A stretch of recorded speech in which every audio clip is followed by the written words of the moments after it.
Hello. You've finally woken up.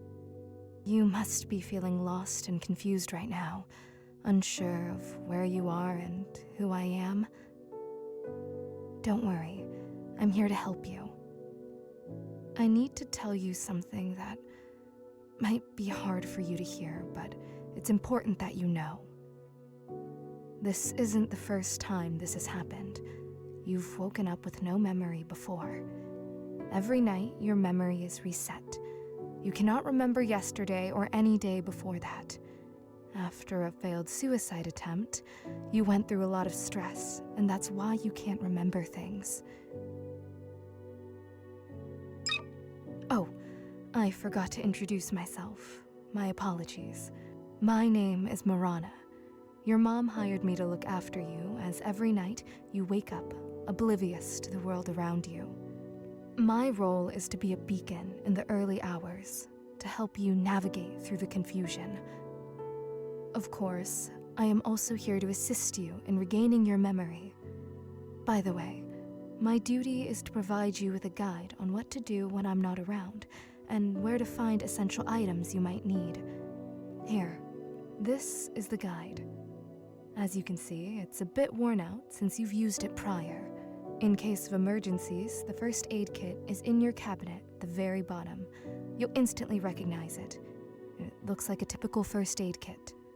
Just to be on the safe side, I've sketched a picture of it here in the guide, so you can be sure you've found the right box. To get to the kitchen, you will need to leave your room, walk straight down the corridor, then take a left. That's where you'll find the kitchen. If something happens to either of us, dial 911.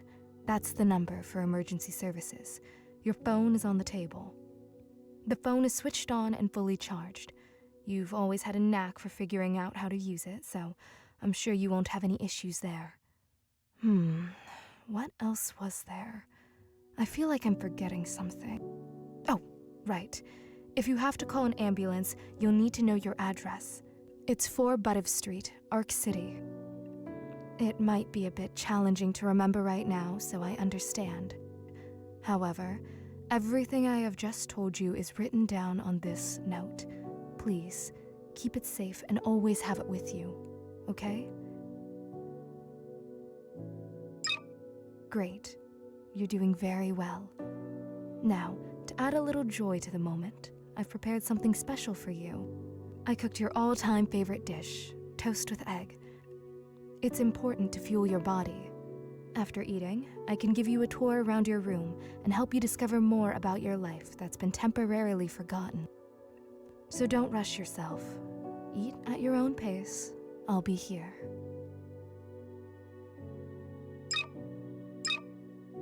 Well, since you're done with your meal, we have one more thing to do. You'll need to take these pills. They're antidepressants. They've been prescribed by a doctor to keep any panic attacks at bay. Without them, things could become difficult, and I don't want that for you. I don't want to appear as if I'm forcing you to take some strange pills, especially if you are uncomfortable. That is not my intention. While it's a condition for me to be able to show you the room, the decision is completely yours. Just so you know, regardless of your choice, I will still guide you around the room. And I understand if you choose not to take them. Will you take these pills or not? Well, I have to confess, I feel a twinge of disappointment because you see, when we begin to explore your old belongings, you'll likely face a deluge of emotions.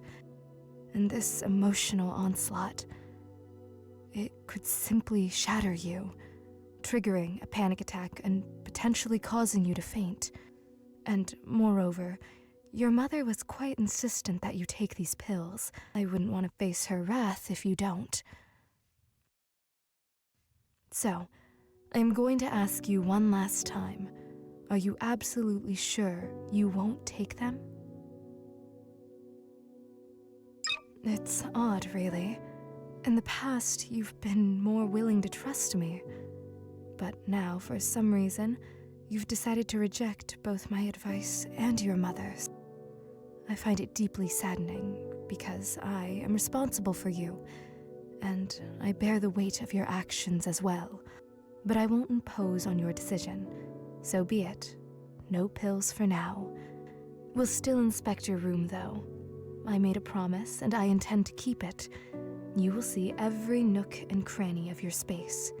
But before we can embark on that journey, you need to get out of bed. I see that it will be difficult for you to get up, and you'll certainly need my assistance. Give me your hand so I can help you rise. I understand that you are curious and have many questions. Let's do a question and answer session before we check out your room. Choose your questions carefully, because I won't answer them a second time.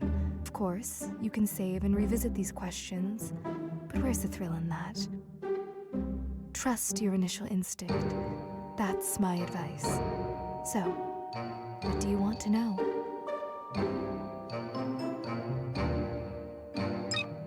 Honestly, I don't know. I don't see her when I visit you. It wouldn't be right for me to ask where she is, because she is my boss. So I cannot fully answer that, but I think she is working hard for you. Do you have any other questions? Interesting question, to which I don't know the answer. You should ask your mom about that, I think. And why are you asking questions I don't know the answer to? That's such a rhetorical question that I don't understand how you could even choose it. But okay. Do you have any other questions? Do you mean how to overcome amnesia? To clarify, you have dissociative amnesia, but it's a bit more severe. Dissociative amnesia involves forgetting personal life, events, and biographical formats while retaining general knowledge. This type of amnesia arises from psychological trauma. In your case, the suicide attempt was a severe trauma. Moreover, when you sleep, you can't retain the information from the day. However, I'm not a doctor to tell you how to cure this. I'm only quoting your psychotherapist. The therapist also mentioned that perhaps by coming to terms with the information you recall, you might heal. But obviously, that has not happened yet. Do you have any other questions? No, it is not a dream. Silly question. I think that's enough questions from you for now. Let's proceed to inspect the room. Well, I'll step back now, and you can hover the cursor and click on the items that interest you. I should start by saying that all information I'll share comes from your mother. This is your laptop. You enjoyed listening to audiobooks and playing games. You also use the laptop for your studies. You even made friends online to play games with. This laptop is like an extension of you. You practically spent all your time on it. As soon as you left school, you initially spent a lot of time on your laptop. Apparently, you were attempting to isolate yourself from reality and its consequences. But soon after, you grew tired of it and stopped playing video games. I'm not sure if it was a good or bad decision, but it definitely changed your life a bit. By the way, you can look into your laptop and see what's there. Want to check? Well then, take a seat in the chair and you can take a look.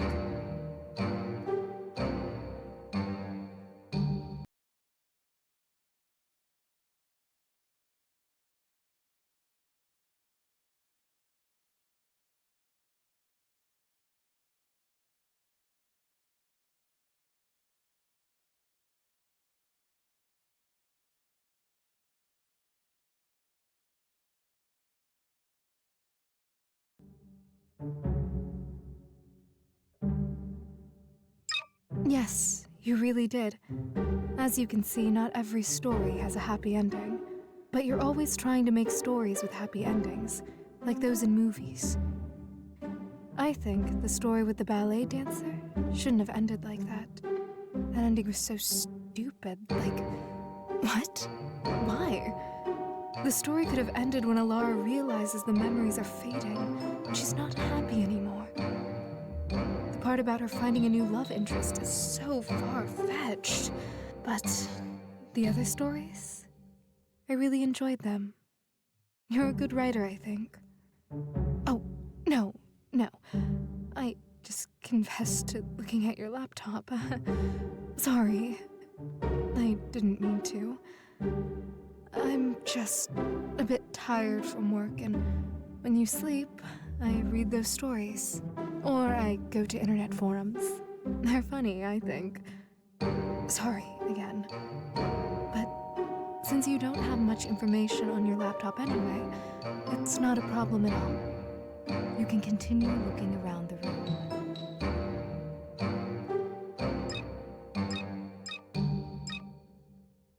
Another poster, but this one you bought when you were a bit older. You were a fan of anime, it seems. But since you were a child, you mostly watched romance. I understand you. I was the same. Only later do you realize that such things don't happen in real life. Or do they? Maybe it just hasn't happened to you yet. Don't lose hope.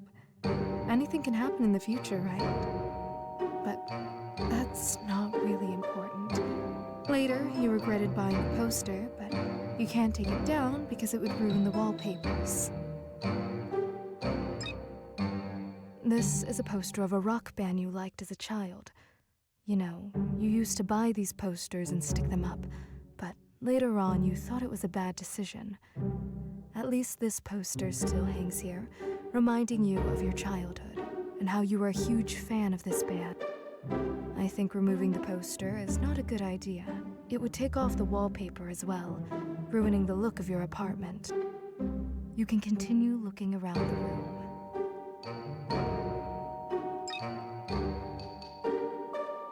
This is the plant your mom gave you for your birthday. It's surprising it's still alive after so long. Just kidding. It's really because you've always taken such good care of it. Good job. Lately, with your health troubles, it's your mom who's been looking after it mostly. This is the coziest place on the planet. Oh God, if it were up to me, I would sleep in bed all my life. I know it's not much different from death, but I love dreaming, so death is not an option. Though who knows? Maybe we really do dream after we die. Think about it. But let's not talk about me, right? It's about you. This is the bed you sleep in. Usually, you just lie there and stare at the ceiling. As a child, it seemed you had fun glow-in-the-dark stickers that you would gaze at for a long time when you couldn't sleep. This is your diary, the most important thing you have, and reading it might take some time. But since you've clicked on it, you definitely need to read it. I won't disturb you during this time. Read at your own pace. If you want to share your emotions after reading, I'll be glad to listen.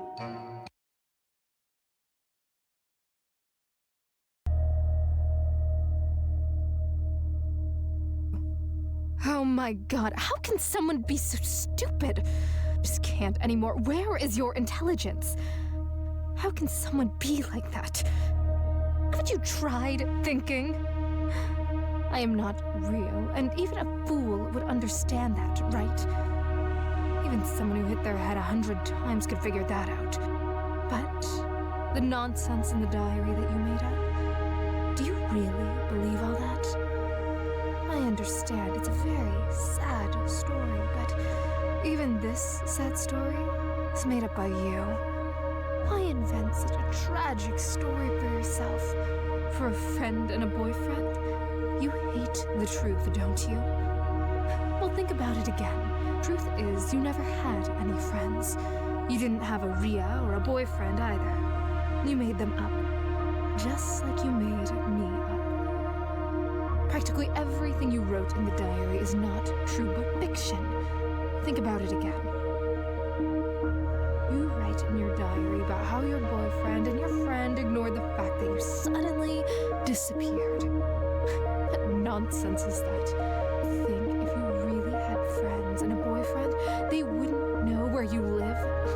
sounds illogical.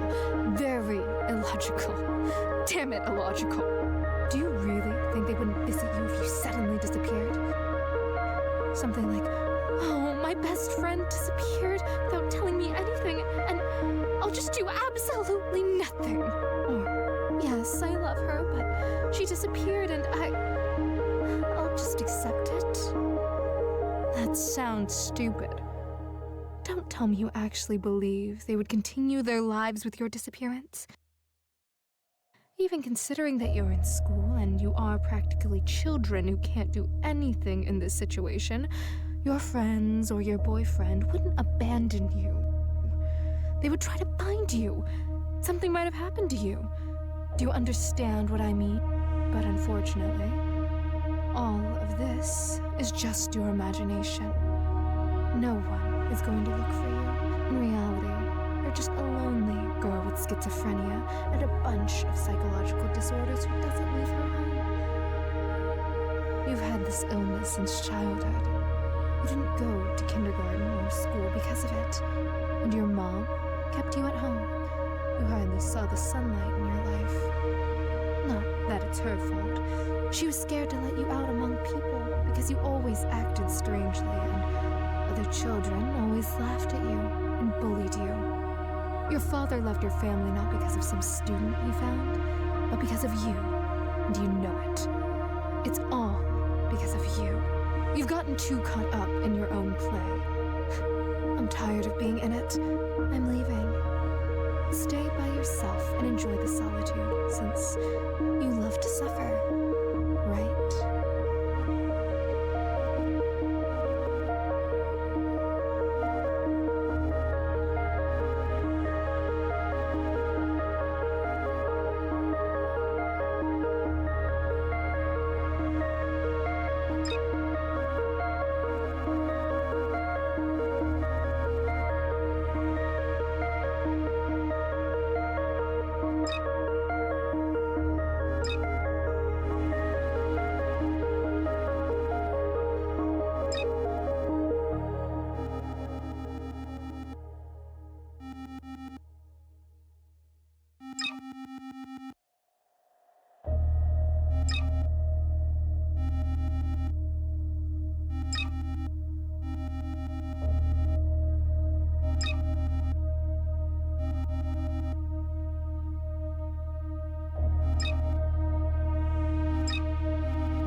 Why are you so afraid, darling?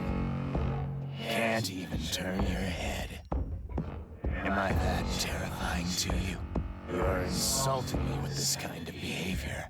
If you don't turn around in 10 seconds, I will kill you. I am counting. 10, 9, 8, 7, 6, 5, 4, 3, 2, 1. Good girl. I thought that you were really stupid, but I see some progress. Well, well. Who do I see? A little girl, lost in her own mind. Did you get lost, dear? It must have been very scary to see what you saw. I understand you like no one else. It's okay. Sooner or later, this was bound to happen. What you see is your mother. Or rather, what's left of her. Ah, yes. Who did this to her, you ask, right? You did. You did this. So, you remember? Wow. I didn't know your memory worked even a little. Amazing. Really amazing. Astonishing. You remember everything, and yet feel not a speck of your guilt. You are such a petty creature. The most pathetic I've ever encountered. Decided to play God and take people's lives. What were you thinking? Your mother's only fault is that she raised you. An ungrateful pig. I don't see enough despair in your eyes. Do you really not care at all about what you've done? Don't you believe me? Or do you need proof? I understand. It's hard to admit and remember your crime. Better to remember nothing and feel no guilt, right? But you're lucky, because I will gladly show and tell you everything in detail. I'll open your eyes to the truth. It was a regular evening, and you had a fight with your mom.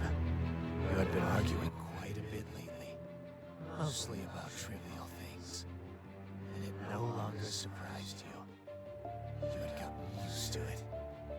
But at some point, your mom began to lose her mind with anger towards you. She got so angry, she started hurling terrible insults at you. She kept repeating one word. Wretch. Perhaps she said more, but all you could hear was the echoing word. Wretch. Let's talk more about how exactly you killed her. You don't remember? No? Look, do you see the broken vase on the floor? With that vase still filled with flowers, you tried to kill her as she turned toward the window. Honestly, you hesitated at first, but after grabbing the huge vase and hearing her insult you, you seemed to get a taste for it. I was telling you to do it at that moment. You know, to add a bit of courage, since you were always too timid to take bold actions. And at one point, after mustering a great deal of courage, you took a last breath before... Boom! Your mom had no opportunity to grasp what happened. But you missed when you threw the vase. Like I said, you're not good at this. But wait, what happened next? Your mom looked at you, not fully comprehending what you just did. Scared, you ran to the kitchen. Or maybe you wanted to run away from home. I'm not sure. Your mom chased after you, not understanding what was happening. You're in the kitchen. Your mom's in the kitchen. But there's a difference. You're standing next to a branded, huge, sharpened knife, which you take in your hand. And you point it at your mother. Your mother, naturally, is in total shock. She tells you, don't do anything stupid, with a trembling, frightened voice. You, like a complete rag, start to cry. That's very much your style. But then you even surprised me. Suddenly, your expression turned hateful, and you stopped crying. Before that, your mom tried to say something, to apologize, but you didn't hear those words. Everything was like in a fog. And what do you think happened next? I think you know and suspect what happened next. You plunge that huge knife into your mother's heart with momentum. Blood under pressure from the heart can enter the bronchi and trachea, causing blood to be coughed up. This can occur if the injury creates a passage between the heart cavity and the large vessels of the bronchi. I'm mentioning this because after a few seconds of shock, your mother began to cough up blood and begged you for help, but you just watched it all happen, emotionless. Moreover, as she pleaded with you to help, to come to your senses, you made it even worse. You began to finish her off with the knife, with fierce hatred. I counted 28 stab wounds, and you laughed. You laughed very hard.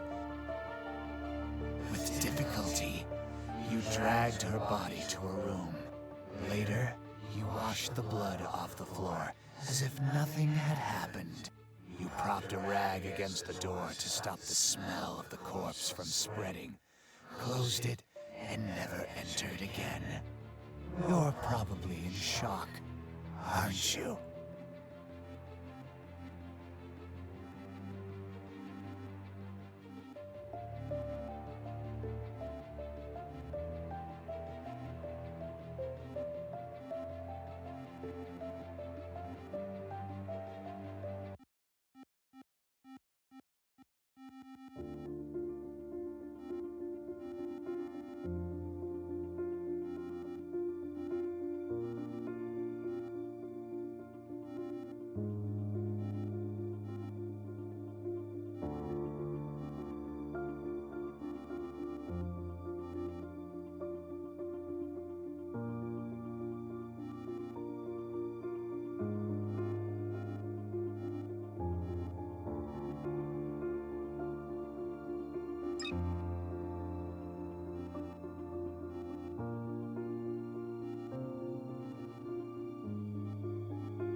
Are you there? Wake up. Do you really think that sleep will solve all your problems? Sleep only helps to escape reality for a while, unfortunately. You're probably thinking that it would be better to not wake up at all. You might be surprised, but I think so too. Because I suffer from the fact that you're alive. I wish I could be free. Forget it. You can't help me anyway. I know you can't help yourself either.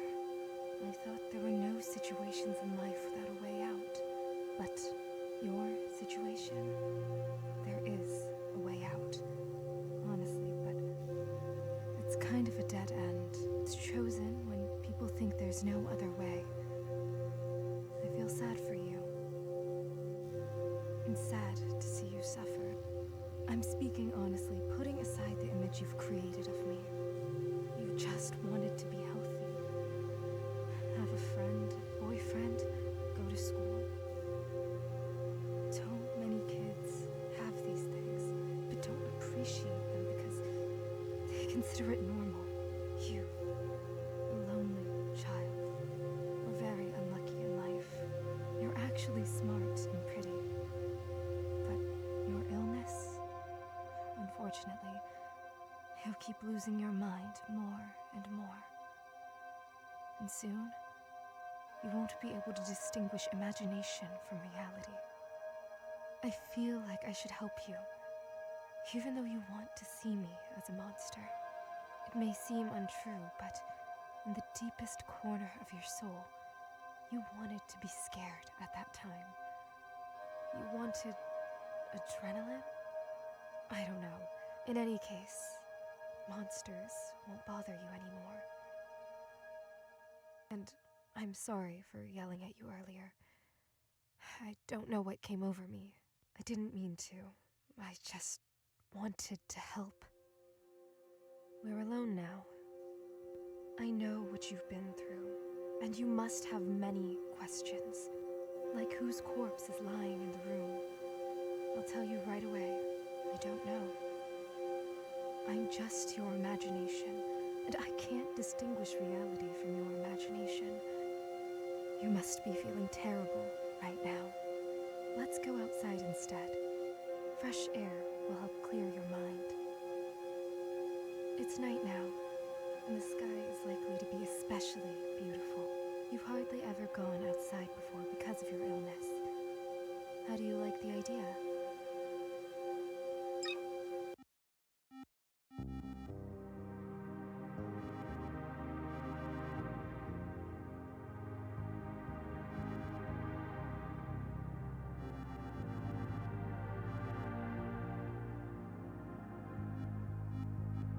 What a beautiful sky.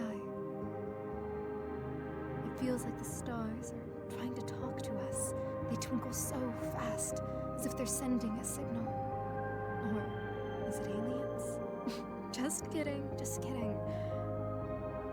And the night air smells so wonderful, combined with the slight chill. Don't you agree with me?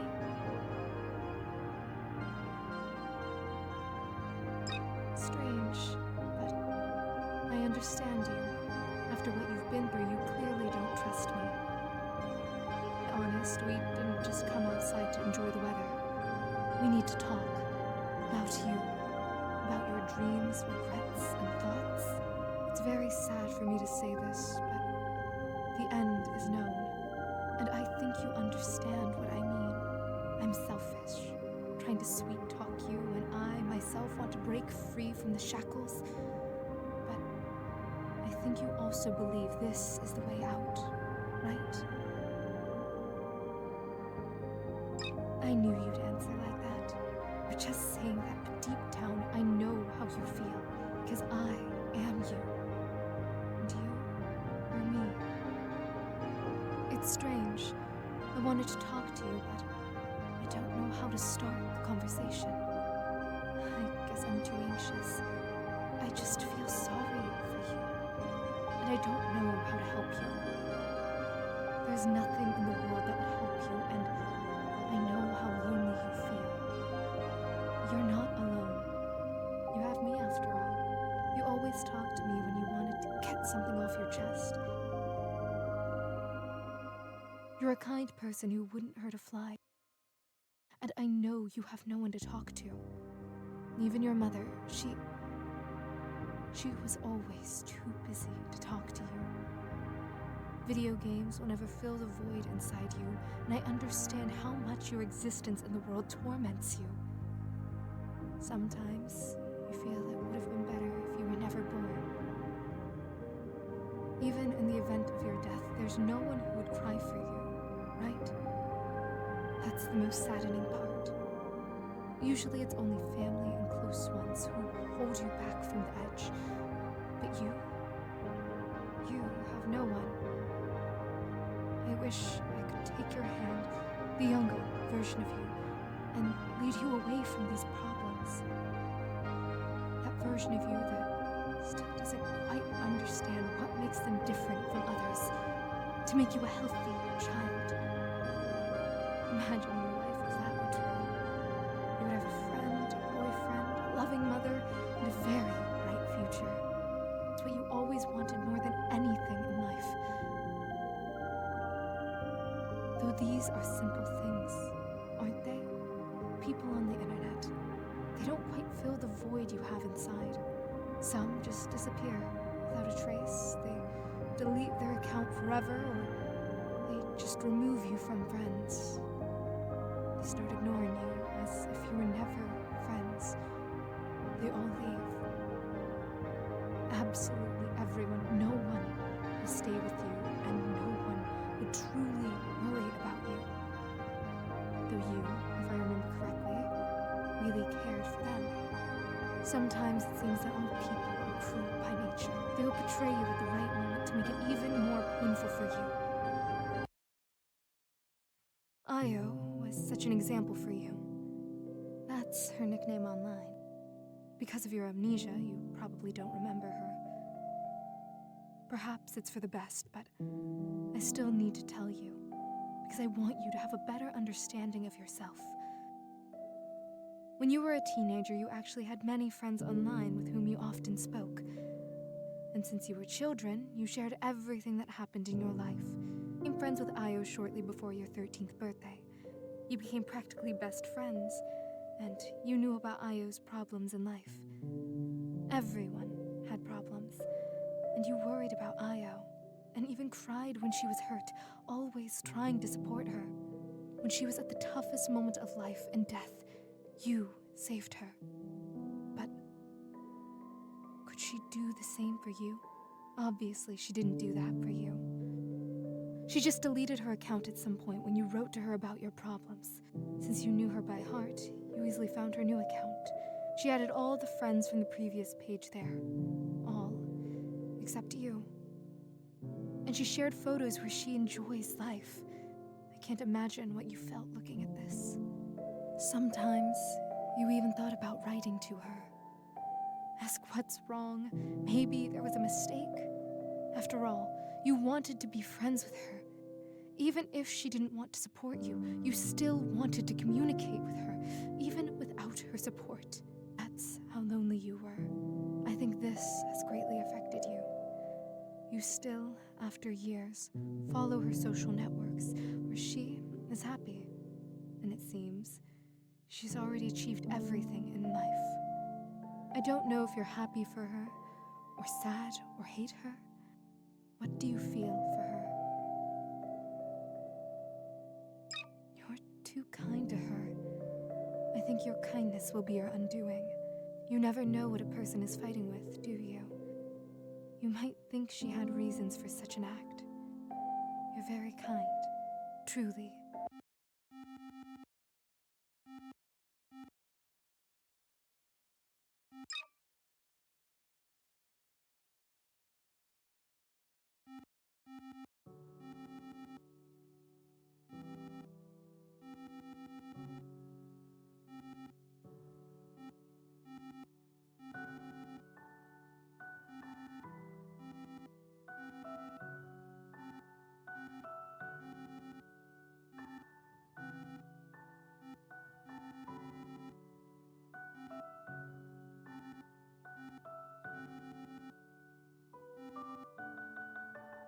Don't make me laugh. Many want it, but only a few achieve it.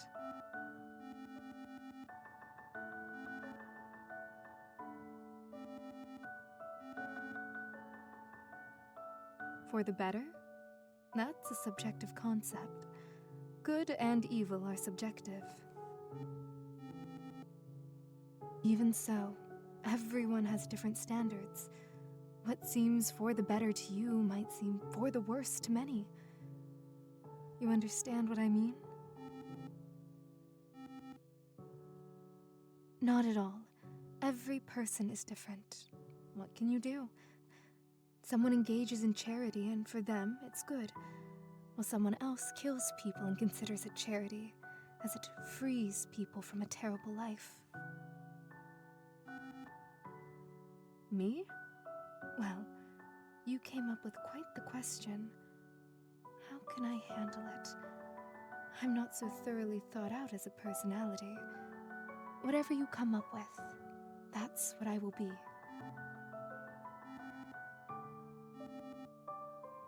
Are you kidding?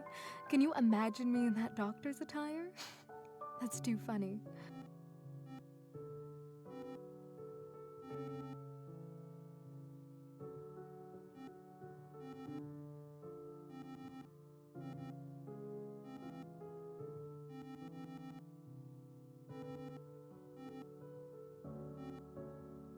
Thanks for the compliment, but because you still can't decide who I am for you, you don't know yourself. How can you create a constant personality for me? To distinguish, you need to think. Assume something. Think critically. What could really happen, and what sounds illogical and unrealistic? Only in the end will you find out what's true and what's not. So, just believe what you believe.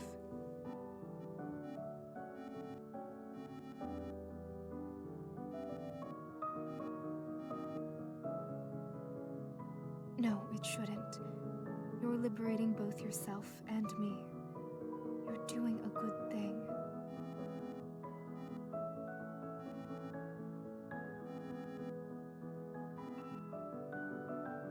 We can't talk like this forever. We'll run out of topics before an hour passes. Okay, let's go home now.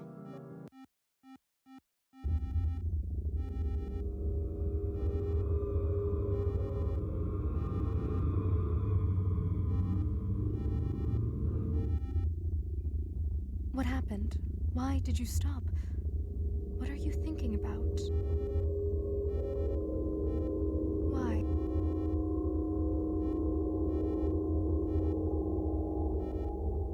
A sensible decision. Thank you. For freeing me, for no longer having to be obligated to you.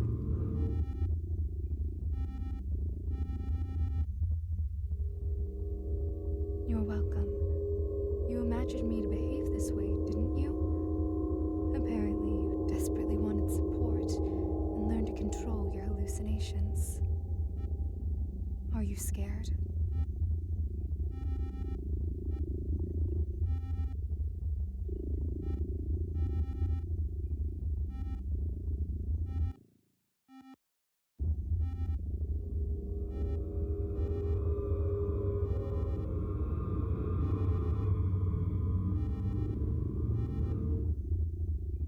No. How can everything be good for you? You will never cure your schizophrenia no matter how much you want it. Even if theoretically possible, you would still have mental disorders that would still serve as a catalyst for suicide.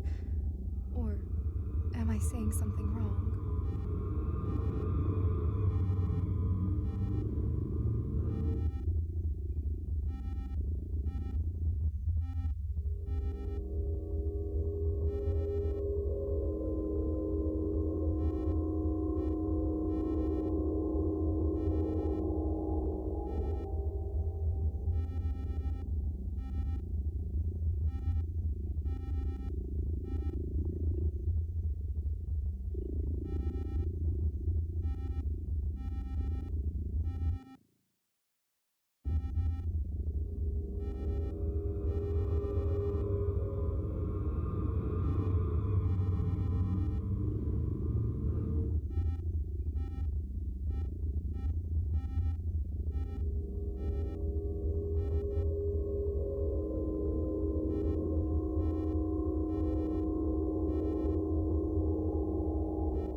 It's hard for me to say goodbye to you. I think we could always be together, have fun, cook different dishes together, and admire the sky. I will miss you.